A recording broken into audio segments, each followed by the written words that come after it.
Hello, good afternoon. So yes, it was nice to get a day of rest, and I'm sort of glad I did because some of you actually were able to watch a lot of my videos. And as always, thank you for the encouragement from many of you. And then also thank you to a few folks who helped me out with a few things I'm getting wrong. So let me get those clarified right away. Because obviously if some of you are watching these for the rules, there's a few things that I'm getting wrong. I'm very happy to report that most of them are minor, but there's still things we have to get right. Okay, so the first one is somebody mentioned that I was moving these around after I had already placed them and finished the phase. If I did that, it was only because I'm retracting my turn, not because I said that that was legal to do. So I apologize if I did that. I don't remember doing that, but I am not surprised one bit that I probably did. A couple of things. The smoke event, which was done really early in the game. There was a smoke event that was up here, and I was putting the smoke markers on my guys saying, hey, my guys can't get hit. And they clarified for me that the smoke marker goes on coastal enemy positions. And so I would put the smoke marker on any enemy position that is coastal. And of course, you can know that they're coastal because they have the sea next to them. And this is not a coastal position, so he would not have received the smoke marker.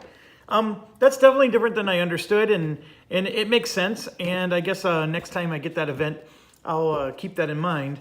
Some of the there's two critical mistakes I've been making that I need to fix right away. And the first one is, if I do any close combat, any kind, it doesn't matter if I win or lose, everybody involved gets a disruption marker. And I was doing that correctly, except for when I won the battle. If I won the battle, I was leaving my unit undisrupted, and that's wrong. It has to get disruption even if it wins the battle. So so my apologies there. I knew that rule, and I was I was just doing it wrong. This next one, I definitely read the language, but I completely misunderstood it. These elite units. You can see these elite units, see, because they're red. We talked about those versus these ones, right? So when these are eliminated, they're permanently out of the game. No change there. But you can see over here in the eliminated units box, I have 1, 2, 3, 4, 5, 6, 7 of them.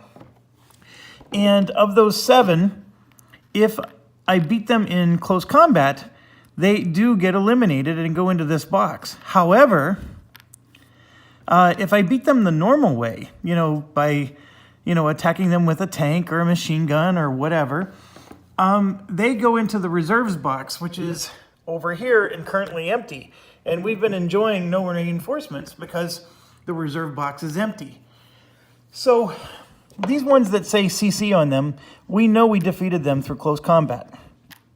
So I'm going to keep them there in the eliminated pile.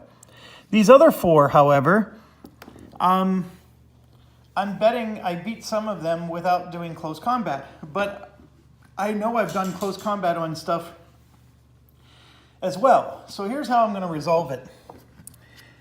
I'm just going to flip these over, and we'll shuffle, shuffle, shuffle, and not look at the one that just flipped over. And then I'm going to pick 1, 2. I'm going to leave the other 2 there, and I'm just going to put these other 2 over in the reserve box like that. I don't want to go back and look at hours and hours of video to figure out which exact units are supposed to be here versus there. But I would say this is my most egregious error I've made so far. And so when you're playing the game and you defeat one of these elite units, just understand that the way you defeat them determines which box they go in. And remember, they only go here if they're able to path communication. So if somehow you can cut off communication path, they don't go there at all. But I'm convinced I did kill some of them through close combat. I am not convinced I killed all 4 of them that way, so that's why I just put half of them over here. So, and then of course the close combat ones I didn't include in that because I know for a fact I beat those because that's the only way you can defeat them is through close combat. So So that hopefully will fix that. Somebody else pointed out another mistake I made. These tanks get disruption markers on them at the start of the game. And at the end of the first round, I just removed them, even though we didn't draw any attack actions for those tanks. That was really silly of me, and I don't know why I did it, but they're 100% right. Those tanks were supposed to stay disrupted until the first time you draw their color. So they would have maybe not gotten into the heat of the action as quickly. I'm not complaining too much because I just took 2 of them out. So I'm very happy with that.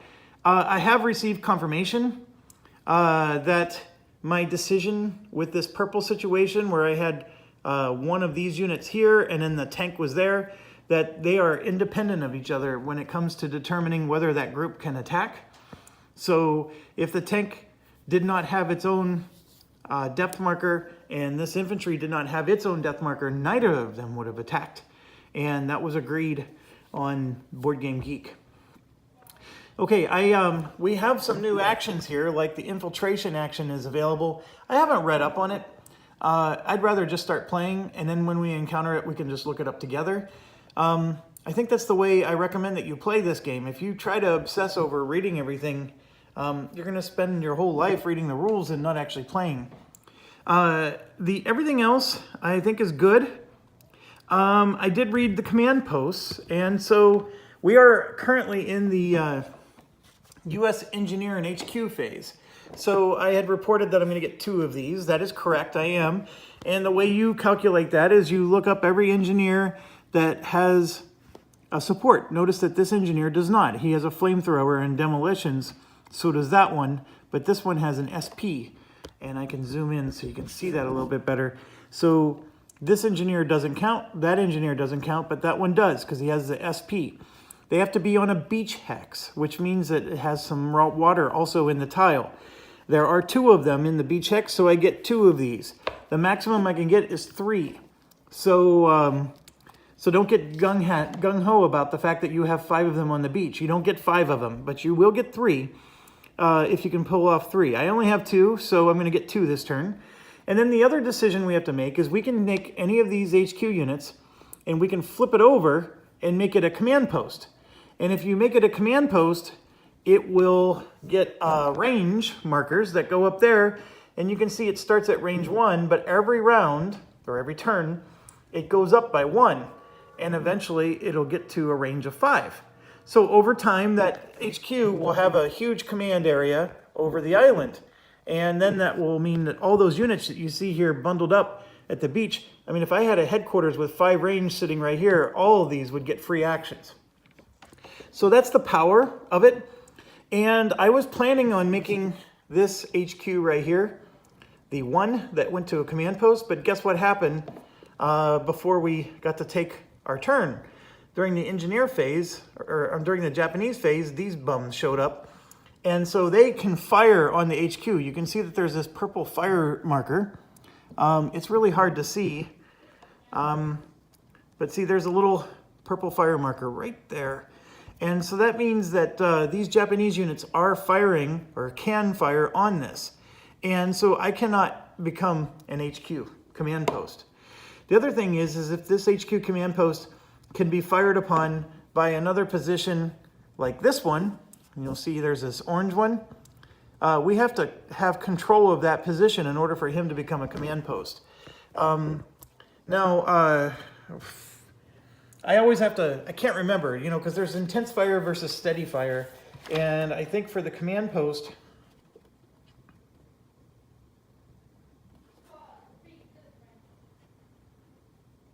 any fire dots. If a Japanese occupied position or an unoccupied position that still has Japanese communication can fire dots into your current hex, the HQ cannot convert. So that HQ has 2 reasons he can't convert. It's this purple reason, as we discussed, and even this orange one where nobody's even in that spot. But because he can project fire onto the HQ position, I'm not able to convert this HQ. So this is one of those rules where maybe at the beginning of the game it would have been more helpful to understand, because you can, as you're playing, you can plan a little better. I marched this HQ up here thinking I'm going to just become a command post. And as you can see, I'm not going to be able to. And so that's part of the reason why I wanted to quit last video. I knew I was really tired and I needed to read these rules better. And I'm glad I did, because my plan last night was not going to happen. Now my other HQ here could come into a command post. The only people that can fire on this is blue, which is controlled by us, and brown. But see, this brown is in communication. So right now, that brown has a communication path right here. He can get out and hit 2 Japanese units. Now, if I were to like somehow move over to here, and now I'm cutting off communication to this guy, then the HQ can become a command post. So my original thought was I wanted to get this HQ more out here and become a command post out here, because then his 5 range can really hit a swath of the island. And don't count me wrong, I may still do that. But even this spot right here needs green taken out of communication, because this green can shoot on that. You know what would be a great spot is right here, because this spot only has a purple dot, and that's it. So if I made a command post there in the middle of the runway, I'm sure my airplanes would appreciate it, but if I put a command post there, then the only thing I have to cut off from communication is this guy. That's very doable. And 5 spaces from here is actually quite a nice range. So no command posts this turn is the bottom line. There's only 3 HQs in the game. And then the last point I wanted to mention was these HQ units have heroes on them, as you may have noticed. If you make them a command post, you lose the hero. And you can always revert a command post back into an HQ. Like, if, for example, you want to move.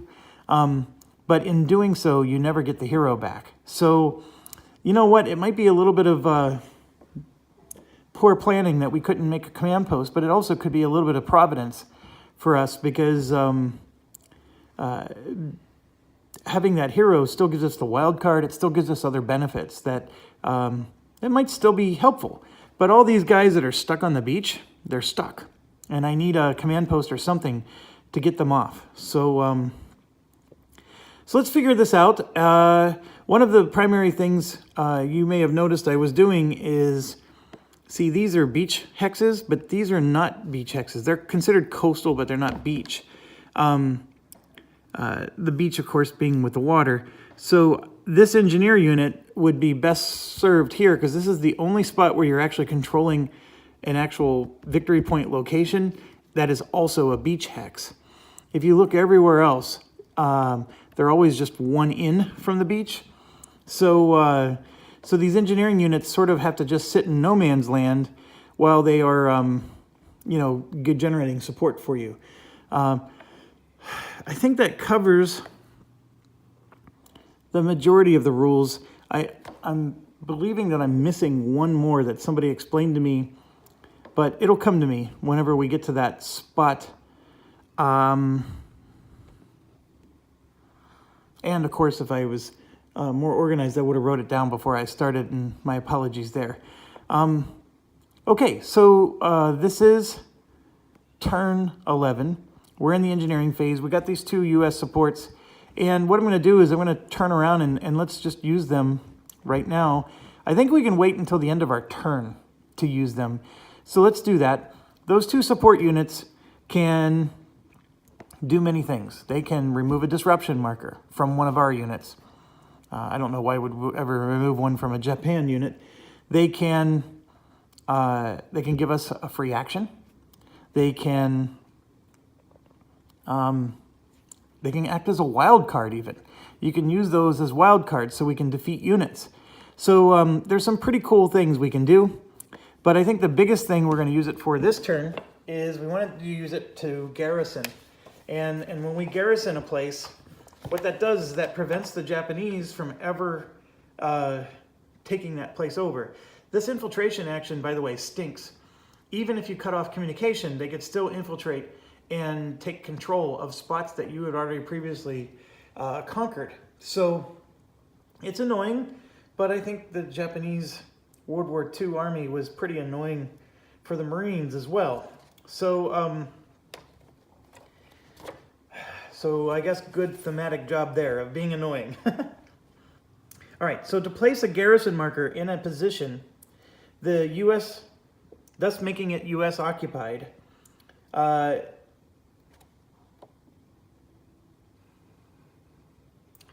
it has to be occupied by or adjacent to a U.S. unit. So we don't have to have a U.S. unit in it. So we could, for example, this blue here is adjacent to us. Now, I'm not saying we meet the other conditions, but right now we could theoretically do that. It has to be in U.S. communication. It is. It can trace a path to the beach. And not in a field of fire of a Japanese unit, even if it's disrupted. So here you can see this is in the field of fire of this Japanese unit in red. So that disqualifies this from getting a garrison. But up until then, we were on pace to have it. This one right now is actually disqualified from getting a garrison because he's in the purple fire. And you can see we got a guy in purple there. So actually that's a big problem. Same with that one. This one would be eligible. So that's the kind of stuff we can do. I can promise you that if we're doing garrisons, we're going to garrison this side first over there because I need to get those units moving. But that's how it works. Now, what does the garrison do? It doesn't count for stacking. It may not perform any actions ever or even participate in an attack, but it's removed if it's alone in a hex in a field of fire of a Japanese unit performing any action other than disruption removal, or if a Japanese unit enters its hex. So I don't know how that latter part would happen, but it is possible they could be removed if the Japanese can fire on a garrison. So you do have to protect your garrisons. You can't just let the Japanese come back and take them, but that garrison keeps it under your control so your armies can move on and fight bigger and better things. Okay, so enough of that. I will hold on to them and we'll use them at the end of the U.S. actions phase, but I'm pretty sure they're going over here. Actually, let's just do it. I know they're going over here. So, for example, this guy here can only be attacked by the other blue, which is in control of us. We're putting a garrison there. So this unit is now free to move around. And same here, we're going to put a garrison on that one so this unit can freely move. And so we're going to make sure this bird's beak is occupied so we can move on. Now, I do want to do some actions. I want to get things going. We lost all of our disruption markers, if you remember. So that's a problem. And so we have to figure out what we want to do. Here, this unit had attacked that one, and then this unit supported it, and we disrupted him, which was fantastic. But obviously his disruption marker was removed. That would cost us 2 actions to do because our HQ is way up here. And we can attack this with these 2 units and the HQ, and I will do that. So I think that is what my opening move is going to be. So I'm going to attack. It needs to have a flank and a flamethrower. So we would have the flank if this guy attacked. This hero is providing the flamethrower, but we don't have the flank. So this is a strength 3. It's not doubled. We had 14. We can at least disrupt him, which was as good as any. Now we know we got to flank him, and then we can maybe get him destroyed. So that's the first step. Those were all free actions. But as far as everybody else over here, those are all going to cost me actions.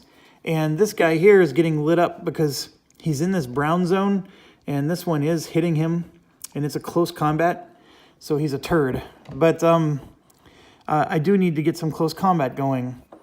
Now going over to here for free actions, I do have this as a free action. So I can move him here to at least just control brown.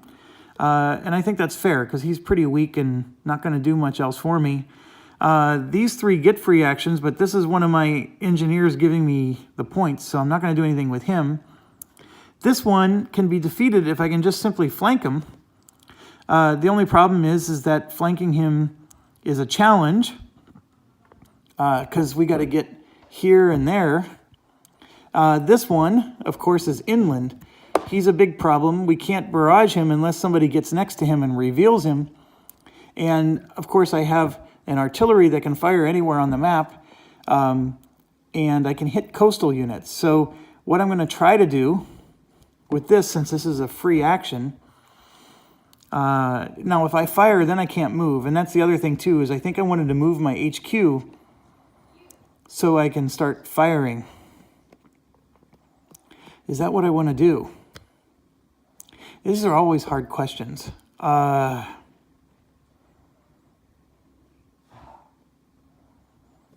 Then who's under him? We have a tank under him, a very powerful tank, in fact.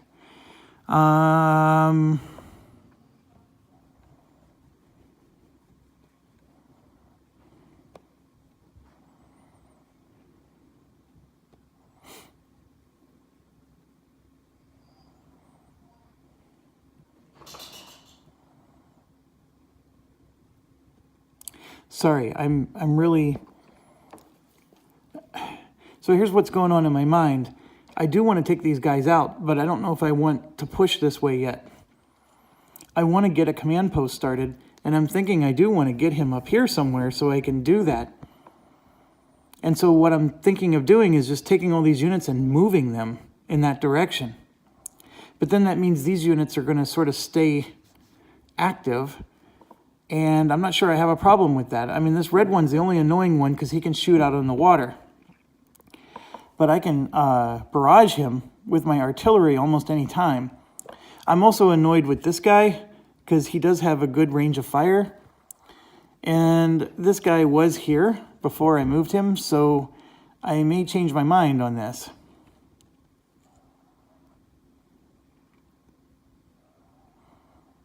So, yeah, I'm going to change my mind. I'm going to move this guy.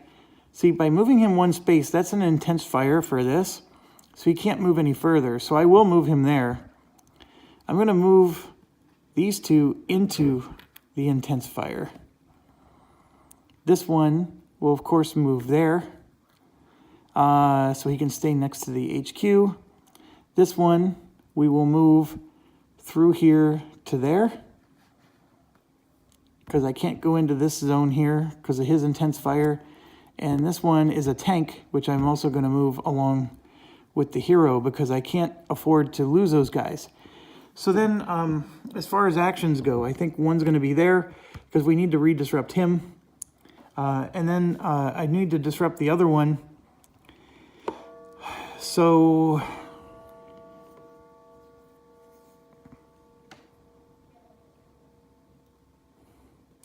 do I try to barrage with a tank, or do I attack?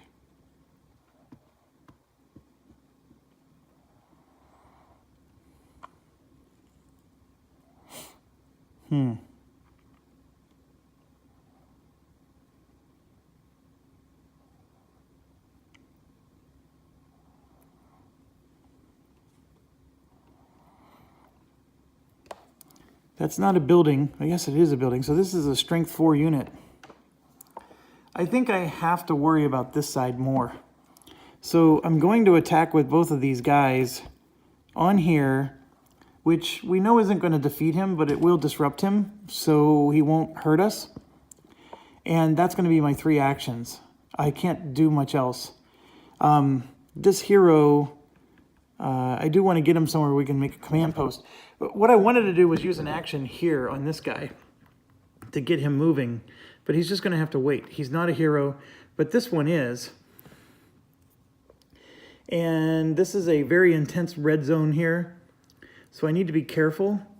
He is a tank with range, and this is a coastal unit, so I'm going to barrage this with him. So I'm not necessarily going to move, but I'm going to barrage. And he is a red, and I drew a red. The symbol doesn't matter. I don't know if the symbol matches. But if the symbol matched, I would have gotten him too. So he's disrupted.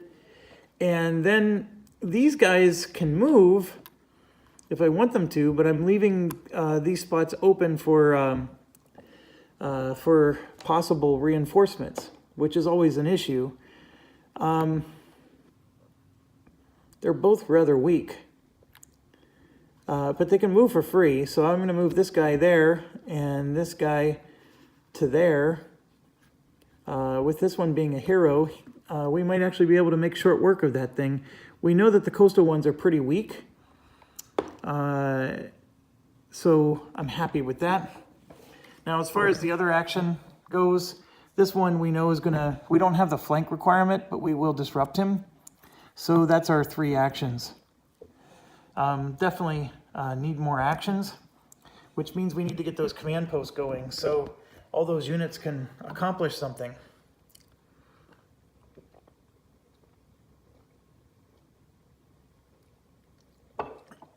Okay, so now we're going to move to turn 12.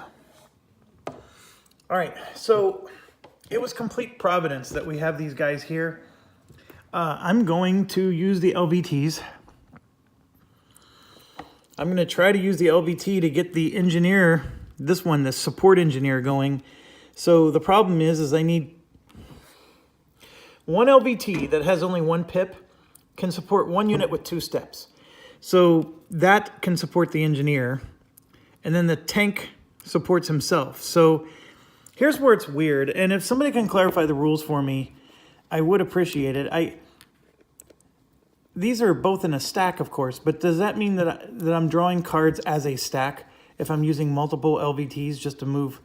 Like, can I use an LVT just on this guy and this guy can walk through the water? If that's the case, I'm only drawing cards for this one. I think that as long as I have LVTs taking the whole stack, then it's just 1 set of cards. But the rules are a little nebulous on that. I honestly think it doesn't matter which way you go. But like, for example, this one would require 2 LVTs just to carry that guy. And I may use an LVT to carry this one and let the other one walk. So I'm looking. That's a tank that can move himself. And I have 3 LVTs left. So, for example, I can use 2 of them on this guy.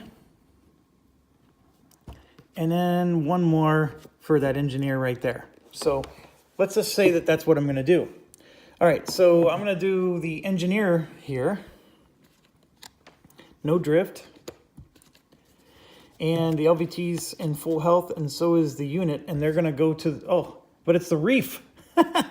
So nothing happens, but he's stuck on the reef. So he just stays right where he is. It doesn't even move. Okay, so now we do the tank.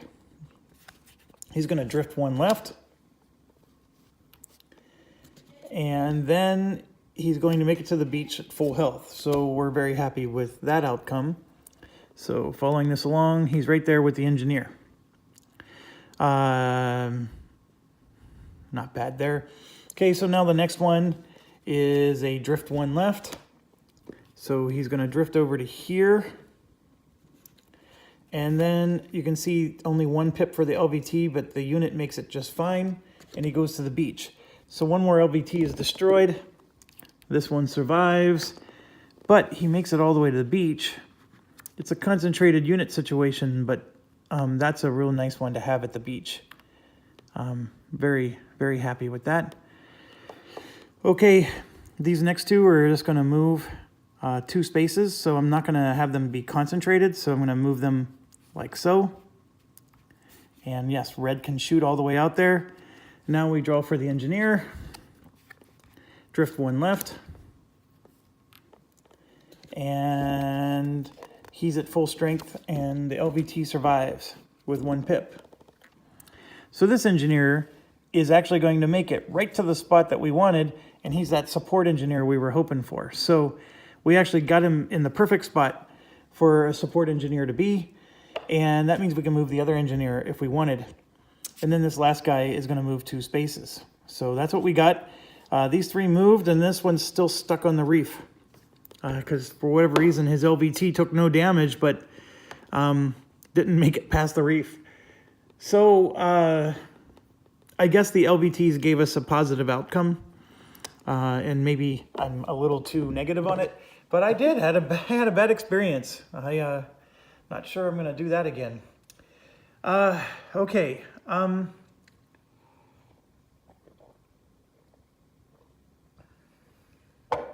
Sorry, having some coffee. Okay, so now we do event. And it's turn 12. So we're going to add a depth marker to one Japanese unit. So it's whoever's next to us. So there are three candidates. That one right there, which is got a number, man, my eyes are bad, 8 on it. This one here, which is a 4, and then this one here, which is a 14. Ooh. Okay, so we look at the chart here. It's closest to a U.S. unit, and then the coastal position gets priority versus inland. And then after that, it's the lowest ID number, then the lowest letter. Oh, so interesting. Is this a coastal position? And the answer is yes, because it has artillery. This one's a coastal position with a lower number. So I think he's the one that's going to get it. Yeah, he's the one that's going to get it. So we're going to grab a coastal depth. And it goes to this guy. And if they're disrupted, that doesn't stop them. The only thing that stops them from getting a depth marker is if they're out of communication. That was a mistake I made on my Omaha Beach series. And it's funny, when you make those mistakes, you finally remember them. The rule, even though you read it 100 times before then. Okay, that was the event. So now we're going to do their attack phase. And we got a double gold, which I don't think does diddly for them. Yes, it does. We have a double gold right here. But nobody's in the gold attack range. At least I don't think there are. Nope. So nobody's in the gold attack range. So, but it's an A action. So let's look up the A action. Okay, so it's an inland position. Okay, there's no U.S. units in the field of fire. It's occupied, no U.S. units in the field of fire, and A, so it's an assault. So it's going to move within 3 hexes to the closest U.S. unit and then conduct close combat. So I think without a doubt it's attacking this one right here. So that means we have to reveal it, and that's awesome because now we can barrage the crap out of it. Okay, so it's a flank and radio one inside of a building. That's an 8 strength unit. That's pretty powerful. All right, so they don't have close combat on them, so they're going to get 2 cards. And then they're going to get a 3rd card because they're the attacker. And that's it. They're going to get a 4th card because their strength is above 4. And how do I know this? Just remember, it's this little chart right here. If Japanese are attacking, they get another one. If it's greater than 4, they get another. So they actually have 4 cards here. So this isn't going to be an easy battle. And then we're going to get 3 because we have 3 pips on our guy. So they go first, and their color is gold. And there's no gold on their card. So neener, neener, neener to them. Now we get to go. And we have a fighting chance if we can draw a gold here. And we do. And see this withdrawal hit here? We can ignore that unless we are withdrawing. And I've never withdrawn the entire game. And so, this might be a situation where withdrawing would be smart. But I don't know. I guess I'm just not smart. So anyways, we can ignore that. It only applies if we're withdrawing. And it means we would have gotten hit. So it's not that awesome. Anyways, we're hitting them. Gold is causing damage. So his depth marker gets destroyed. And so I'm going to toss that. And he loses a card. And it wouldn't have damaged us. So that didn't help us. So now he gets to go. And let's pray that there's no gold. There is no gold on his. So he's finally getting the luck we had. So now we get to go, and if we can get a gold, we win this battle. We do not get a gold. Oh no, we do. That's a gold. I don't know what I was smoking. That's a gold right there. We got him. No, Osama bin Laden, we got him. This unit is destroyed through close combat. So see what I mean? This is one of those ones that does not go into the reserve even though he's elite, he goes into the flush down the drain pile. So he's gone. So we just eliminated a whole unit. And yes, these cards do go back into the pool. Somebody did point that out to me. I have to confess, I enjoy peeking at them because I want to see how this would have turned out if I would have missed. And I don't think there's that much harm in it, but if you're a purist, they do go back on top of the card pile, so you'll draw them later. Okay, so that was gold. I don't think anybody else with gold. Oh, no, there's one more. Holy crap, got to back up again. Because look here, here's another gold unit, and he's a double. So he does do something, and there's no gold fire. So he will be close combating this guy right here. So we got to reveal him. That's a naval artillery and a flank and a radio. So they do have 5 strength. So here we go. 2 cards because they have 2 units, right? A unit and a depth. Then 1 more because they attack. And then 1 more because they have a strength of over 4. And then we just get 2 pips because that's all we get is 2 pips. Oh, and we get a disruption marker on our guy right here for surviving that close combat. Okay, they go first, and they are gold, and there's no gold. So we got to hit with every card to win this one. And we do hit. So their depth marker is destroyed. This is a huge one. That's a naval artillery depth marker. That would have been really hard. I mean, obviously our hero could have handled it, but this is a really tough position, and if we somehow win, then we discard their top card, which was a gold. So we prevented ourselves from getting hit. So now they go, and they get a gold, and then what happens is this is a 2-step unit, so it's going to just get reduced to 1 step. But the part that hurts us the most is we lose our card, and our card would have finished them off. We actually would have won. So that's unfortunate, and now they just get to pound on us. Well, they only have 1 card left, and they actually miss. So our unit is not destroyed. They are disrupted. He needs a flank and a radio, so that's not too bad. And then we're disrupted. And then it looks like that. So they are disrupted, and we are disrupted. So I think now I can officially say we're done with the golds.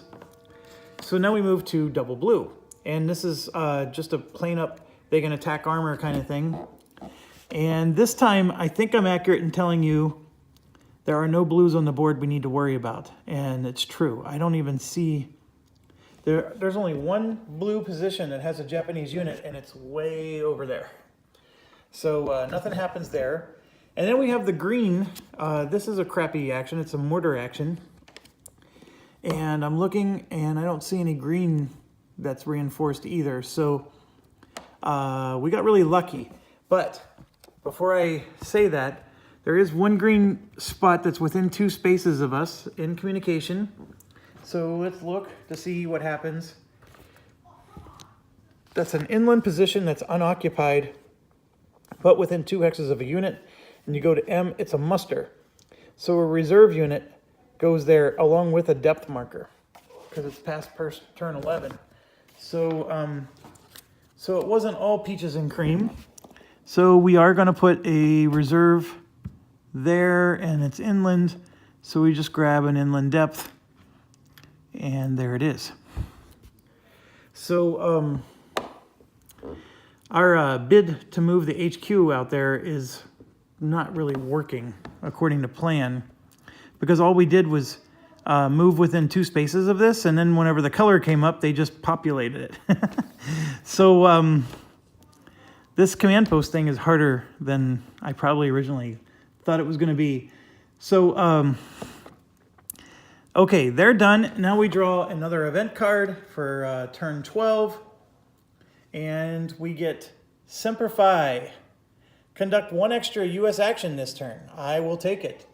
I'm not going to complain about that.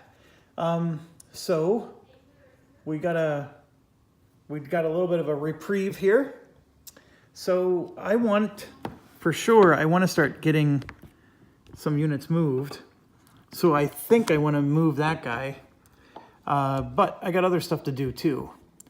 So moving around,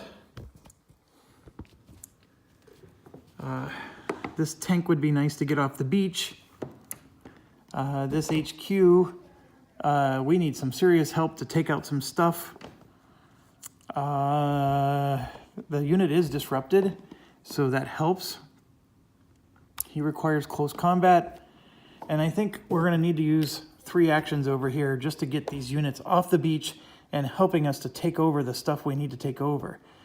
This one needs a flank, for example, which I can do if he helps. But then this one here still needs close combat, and then this one here needs some hurt put on him as well. Okay, so one action for sure is he's going to help out with the flank attack. This HQ is going to provide free moves for them, so no worry there. This flamethrower here is going to be beneficial if he's helping us somewhere else.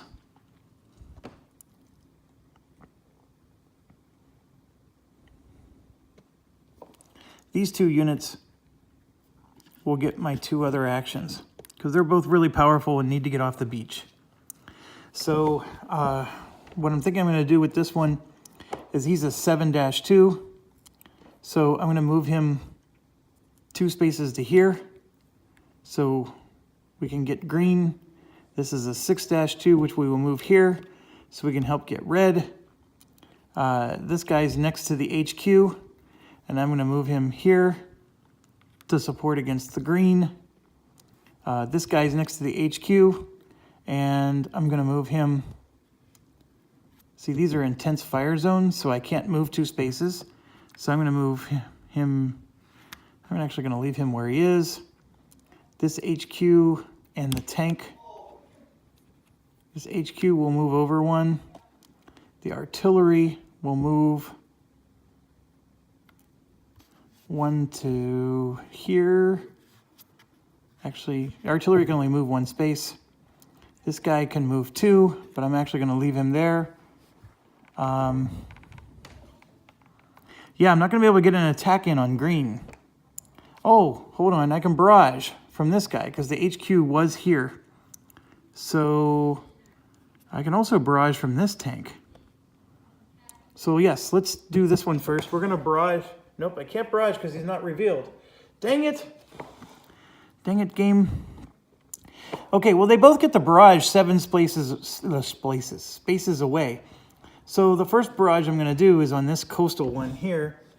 That's a brown. I didn't get a brown, but I got the diamond. So I still got him. And then the other one, which is a triangle, he's going to barrage 1, 2, 3, 4, 5, 6. Ooh, I can't get there. So where else can he get? He can barrage this tank. Why not? Barrage the tank. I mean, I got to barrage something. So we'll barrage the tank. You know what? I don't have to barrage the tank. I'm going to just support this attack right here. I don't support it with MG, but I'll have artillery that I'm adding. So I'm going to support this attack. It's going to be attacked by this guy here, that hero, and then these 2. So we got the flank, and we also have double this 3 value. And we have a flamethrower because of the hero. So then we flip this over, and it needed artillery. Look at that. It's as if I was just Swami. I just knew. And I guess if you watch some of the other professional video people, they do stage this crap. So they did know, but not in my case. I didn't know. I just felt like trying to barrage him was a really low odds thing, and I was like, you know what? I don't have artillery. So anyways, very good move. We got this destroyed, which is very helpful, and then this guy is disrupted, which is nice. And unfortunately, that's it with our actions. So even though we got bonus actions there, getting those guys off the beach is still problematic. And I think what I want to do is where this HQ is right now, purple, green, and brown. If I can control this purple and then later this green, I may put my command post right here. 1, 2, 3, 4, 5. I can get some nice actions very close to that red zone up there. Okay, I'm not fully done because I got stuff over here. This guy, for example, is going to get to move. So let's get rid of that. And he can move 3 spaces now because we're in the new era here.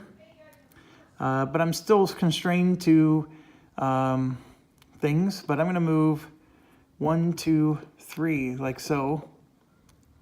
And then these 2 are going to attack him. So let's get this done. And it is somebody who needs flamethrower and DE, demolitions. So let's see what we got. We got Browning and bazooka. And we got bazooka and radio. We don't have demolitions or flamethrower. I can get one with this hero, but not the other. This hero here, ooh, hold on. He gets a free action too. He could have attacked. Does the tank offer flamethrower or... Gotta pick up the camera here so I can look at my sheet. The tank adds artillery and bazooka and MG, but not flamethrower or demolitions. You know who does demolitions? Oh, yes. Oh, we moved him. No. Oh, you know who does it? That artillery with unlimited range. That guy right there is our answer. He would have provided the demolitions needed to destroy that. But this tank doesn't do anything, and he wasn't originally part of my plan, but I will go ahead and just move him. Get to go 3 spaces. He has 2 pips on him. So I think what I'm going to do is move him to here. So he's with that inspired unit, and we don't do anything, but we at least disrupt him. So that's not bad. I don't know why that was there. Maybe he was already disrupted, and I just didn't realize it. Okay, so I believe that ends the round. Wasn't very eventful on either side, which is fine. That moves us to turn 13, and we... Oh, I need to shuffle. 1 second.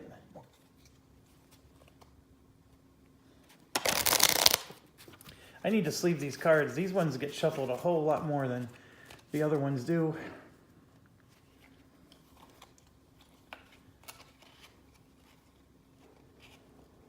If you get those nice FFG sleeves, they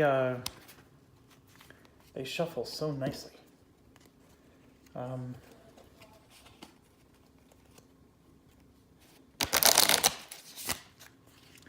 So I got while I'm shuffling, I'll just tell you, I got an email today. It's a shipping notice with a tracking number, and I can't for the life of me figure out who it's from, and I'm assuming it's one of my Kickstarters. And I don't know if any of you guys do Kickstarter, but the beautiful thing about Kickstarter is you back some game that at the time you liked, and then it's 1.5 to 2 years later, and you totally forgot you even backed the game, and then all of a sudden you get this tracking notice, and you're like, whoa, what is it? What is it? And then it comes to you, and you're like opening the box like it's a Christmas present, because you have no freaking clue which game it is, and it's like, Christmas all over again, and I know that's pathetically bad in some ways. I mean, what does it mean when somebody's backing games on Kickstarter and not even keeping track of which game's which? I don't know how many I've backed in my lifetime. It's probably been around 20, which I guess is a lot, but I mean, we're talking over a many-year period here. That's still, when you back a game and it takes them 1.5 to 2 years to finally get it to you, I mean, how am I supposed to remember all that stuff? I mean, by the time the game arrives, I'm not even sure I want to play that kind of game anymore. Sometimes that's how it turns out. Or I have some friends that I was gaming with and it would have been perfect at the time, but now, they moved away to Seattle or whatever, and they're not even here anymore. And so I backed this game to play with them, and I don't even have people to play it with anymore. So that's part of the reason I guess I do this is I get to play some of those games. But anyways, I'm done shuffling, so I'll shut up. Something from Kickstarter's coming, and I think it's not because I'm that ignorant. I know I backed Zia, Legends of a Drift System. I have the base game, but I never got the expansions, and so whatever their latest expansion is, I backed that. And also Crisis. There's an economic worker placement type of game. I've played that game before, and I just love that game. So I backed it the moment I could, and of course now they have an expansion pack for it. I know both of those are on a boat and made it here and are getting through customs, so it could be one of the two of those. So anyways, stay tuned. You might see both of those on my table. But I'm really enjoying these D-Day games. I think these, as far as solitaire games go, these are some of the most brilliant solitaire games ever. I really love Robinson Crusoe, largely because you have to make difficult choices, and you're making difficult choices in this game too. That's the thing. I mean, and both of them do bad things to you. You draw cards, and they make you grab your ankles, and yeah, I exclaim and I shout and I want to flip my table sometimes, but that's what I like about. That's what makes those great solitaire games in my mind. But I still always believe that I have a chance. I mean, sometimes I don't. I mean, if this game would have gone anything like those first couple of turns, I'd have been screwed. But that's what makes a great solitaire game in my mind.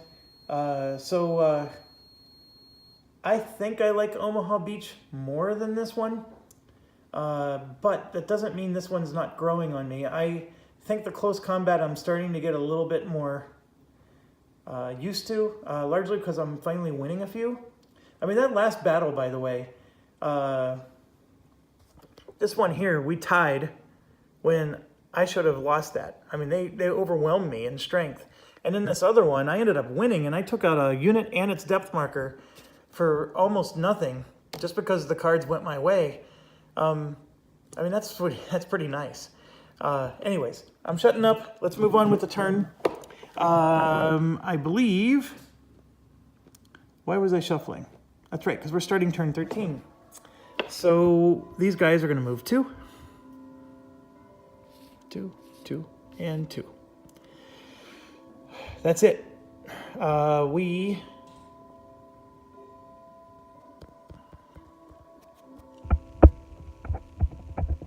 forgot to do something. On turn 11, turn 12, that last turn we took, I would have gotten 3 US support markers.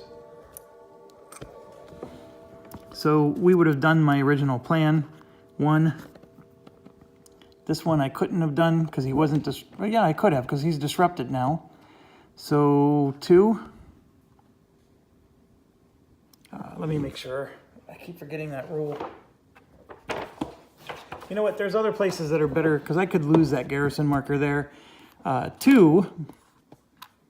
And this one makes a fantastic 3rd. Actually, there's other ones that make even more fantastic 3rds. So I will do, for example, this blue one down here. That one right there can get one. So anyways, that was last turn. I forgot, I skipped the engineer phase last turn. Okay, so moving back to this, we finished our movement here. So now we draw an event. It's turn 13. Ooh. Rear Admiral Shibasaki killed by naval fire. So I'm assuming that I flip this thing over. It says that he's killed. What did he do for them anyways? So let's see. I don't know what that does for me. There is an event thing in the back, so let me flip his marker to its killed side. If already killed, no event. Okay, so what does that do for me? I'm assuming that there's some kind of event in here that if he was alive, bad things would have happened to me. Or maybe during nighttime, something would have happened. Ooh, I bet that was it. I bet the nighttime thing, he does something. I think I might have read that. The overnight turn.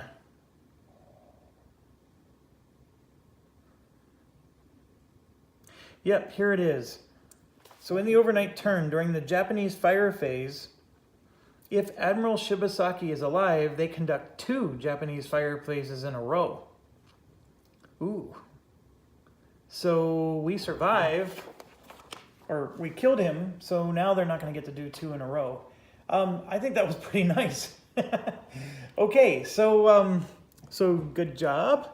And now let's see what they do to us. We don't want a green. That would be catastrophic for us. So let's see what we get. We got a red. So that means this guy is going to lose his disruption marker. So is this other one. The one over here on the bird's beak lost his. Actually, 3 of them are losing their disruption markers. So we do have a lot of reds. And then it's a triangle, but this red doesn't hit anybody. And then this red, because he was disrupted, didn't hit anybody in the water. And it's called an R. So it's an R action. So we have to worry about a lot of things. So I'm going to look at this red here. He's occupied, but no one's in his field of fire. And I believe he's in inland position. He is. So he's going to redeploy. He moves to an unoccupied position hex within 3 hex units. And then he fires. So he is going to move here, and then he's going to fire. All right, so then that's a triangle. And he's firing on blue. And it looks like he would hit the tank, but the tank doesn't get hurt. So we got really lucky in that situation. That was quite lucky. In fact, I don't think I don't think we would have. Wow. Okay. So and then now he's in a position where we can rip him apart. So next one is an infiltration. It's a double purple. Let me do one quick check for. See, here's another red here that's empty. So let me look at that one. That's a coastal red that's empty. Zone D, E, and F only is going to reinforce. He's an E. So he gets a reserve unit, and then he fires. So he doesn't get a depth marker, just a reserve unit. So he gets one, and then he's going to fire at a triangle. So he does hit our units out here. We have 2 of them, but this one's higher strength. So he takes a hit. And then this one does not take a hit because he's not a triangle. So that hurts.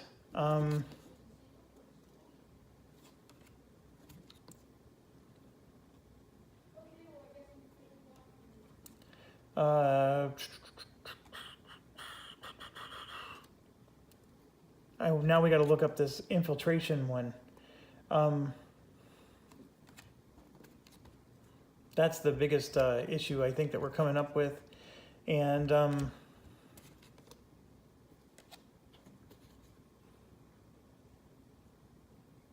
I'm still looking at the red ones. I'm sorry. Making sure there's no other reds within 2. There isn't. So now we got to look up what infiltration is. So first of all, it's a double purple. Is there even a double purple out there? And the answer is no. So I don't think we do anything. I'm going to look at the infiltration step. So a Japanese unit could infiltrate a position if it's not in Japanese communication. So this is a situation where if we would have left purple unoccupied, they could have put a unit there. especially if it was not in communication. And so that's the crazy thing about this, is that that one in particular was in communication, so it's not quite the, you know, it's not what we're looking for, per se. Anyways, I think looking at this, I mean, there's a purple unit over here, but nothing's happening there. And I don't think that there's any double purples we need to concern ourselves with. And then the last one's going to be a single brown. And the single brown is something that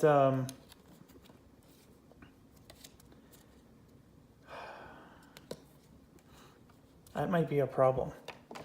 So let me pick up the camera here and let's look for single browns. So this is a brown, of course, and that one's in the brown fire, but he won't get hit because, well, it's an M action. So that's a coastal where somebody is within range, and so it's a machine gun fire. So machine gun fire, if I understand correctly, goes like one step further. So for example, this tank would get hit, but I don't think machine guns hurt tanks. So it's 6.31.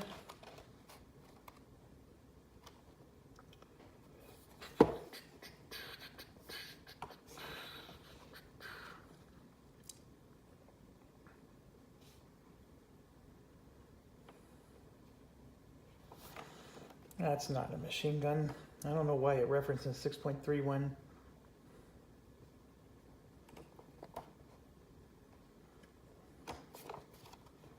You have to get to the Japanese M action.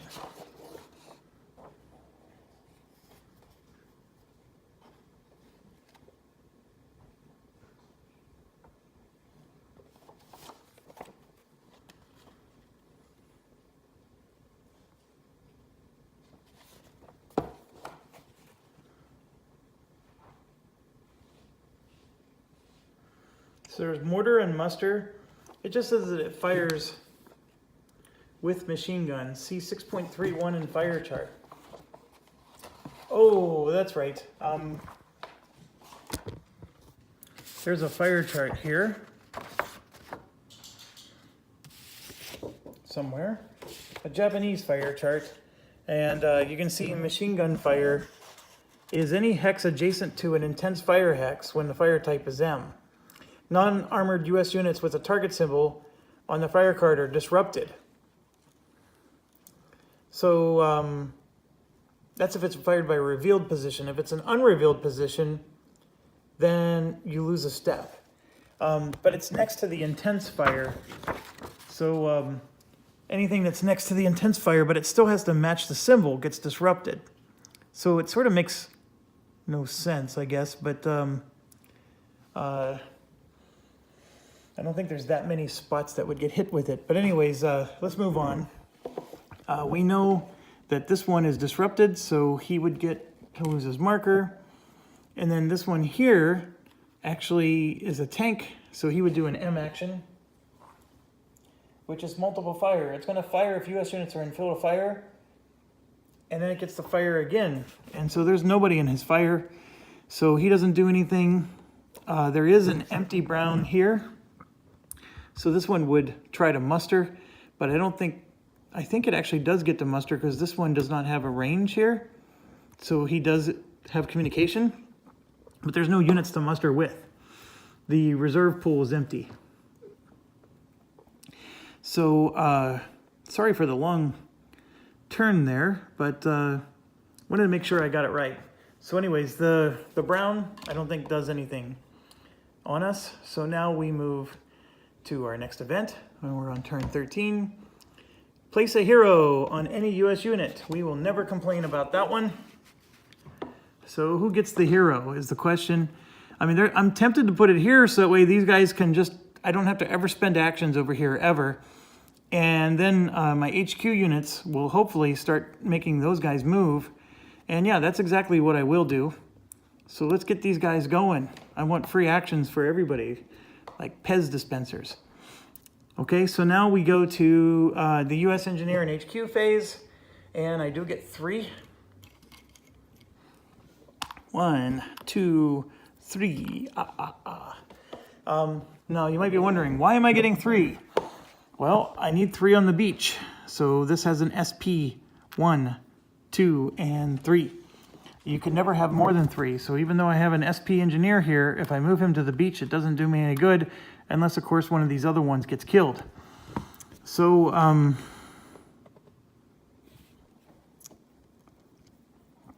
it's peanut butter action time. We don't have to use our garrisons yet, but I think I am going to use them over here. But right now we have this tank who's a hero. This one's just inspired. So this needs demolitions and flamethrower. So this guy is 2 spaces away, but he's a full-strength infantry. The full-strength infantry has demolitions, but not flamethrower. But the hero part of him has the flamethrower. So then it just becomes a question of who is going to do the attack. It can't be him alone. Somebody else has to go with him. So I'm going to do him plus the inspired unit.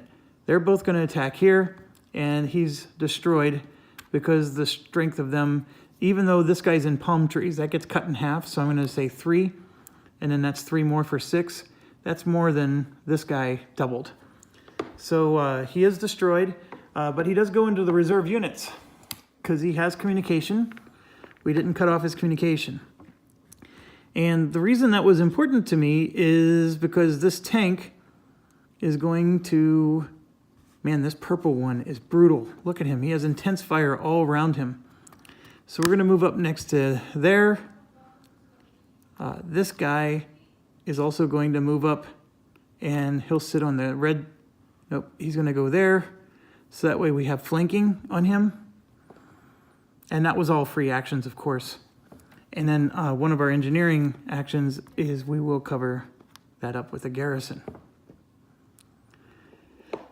So moving on, we do get 3 actions.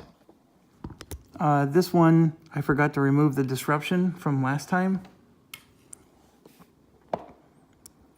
This green guy here, we got super lucky with, and we need to take him out. Like lobster dinner style, take him out. We can't leave him alive. And then this blue one here has all of a sudden become a big issue. So the blue one, I think I can take on with him by himself. So I'm gonna do that. And then this guy just needs flanking and flamethrower, and as long as the HQ is involved in the attack, I do have to spend an action again. So one of my actions is for this little dinky guy to attack. This HQ is all the way over here. So I can use this guy to help with artillery somewhere, but I don't need to yet. I want to take this guy out, but these are both actions. So I think I'm going to spend 1 action for him to attack.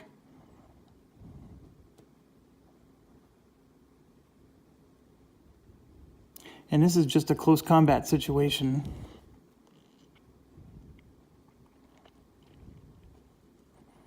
Then I want to take this thing out. So for sure, he's going to attack. I'm going to get artillery support from him, tank support from him, and then this is a heavy infantry support. All of them will use their free actions to attack there. I don't even think I need this artillery, so I'm going to hold on to the artillery. Maybe I can help somewhere else or barrage somewhere else. So let's start resolving some stuff. I do need to spend an action over here. Or no, I don't, because this guy's going to attack by himself. So let's see what we got. We get a close combat guy. So I need close combat, but I do have double him, even though he gets doubled. So we at least disrupted him. So no problem there. This one, we're going to destroy with an attack from him and the HQ for the flamethrower.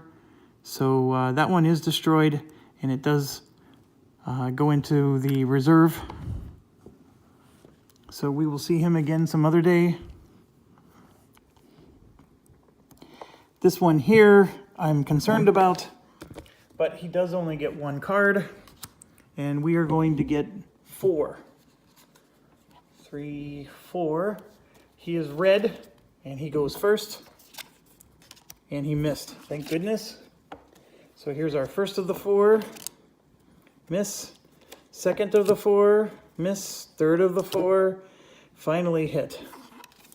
All right, so we got him through close combat, and this HQ unit is destroyed and permanently out. Well, not permanently, but moved over to the eliminated pile. Okay, now we have this thing.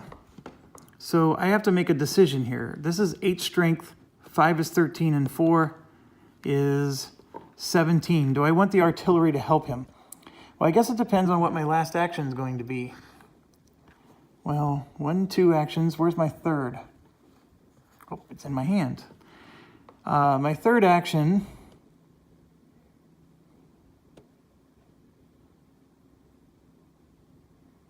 is definitely going to be to get him.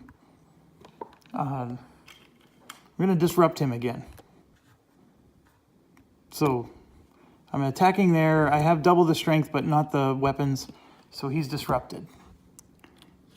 So this artillery is going to barrage there because that's a coastal. Actually, it's not a coastal. That one's a coastal. The brown.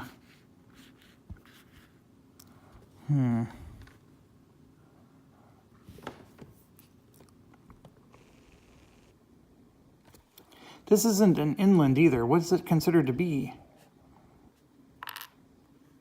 It's like neither coastal or inland.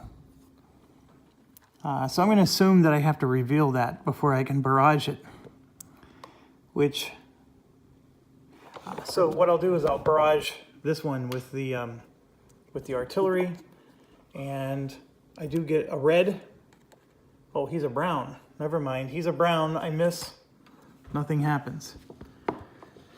So moving back to this artillery did not participate. Okay, so I need a flamethrower. Do I have a flamethrower? I do, because of him. He has a flamethrower. Does he have a flamethrower when he's 2 spaces away? He does not. So we don't have the requirements. But we did our job, and that was we disrupted him. So next turn we can take care of that.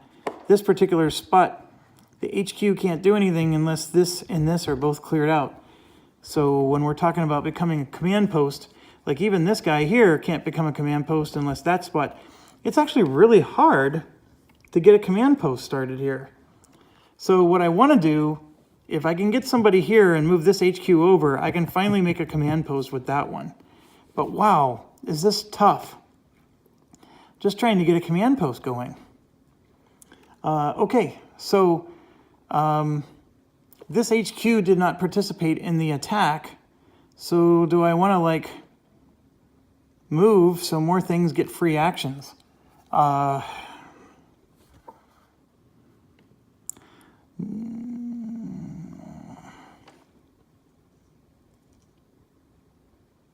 This artillery attack. So if I move the HQ, I can't use that artillery next turn. So I think I'll sit put. I feel like I'm not doing much these last couple turns, and without getting these command posts started, I'm getting a little nervous because it takes a lot of turns before they're at their max range, and there's only so many turns in the game.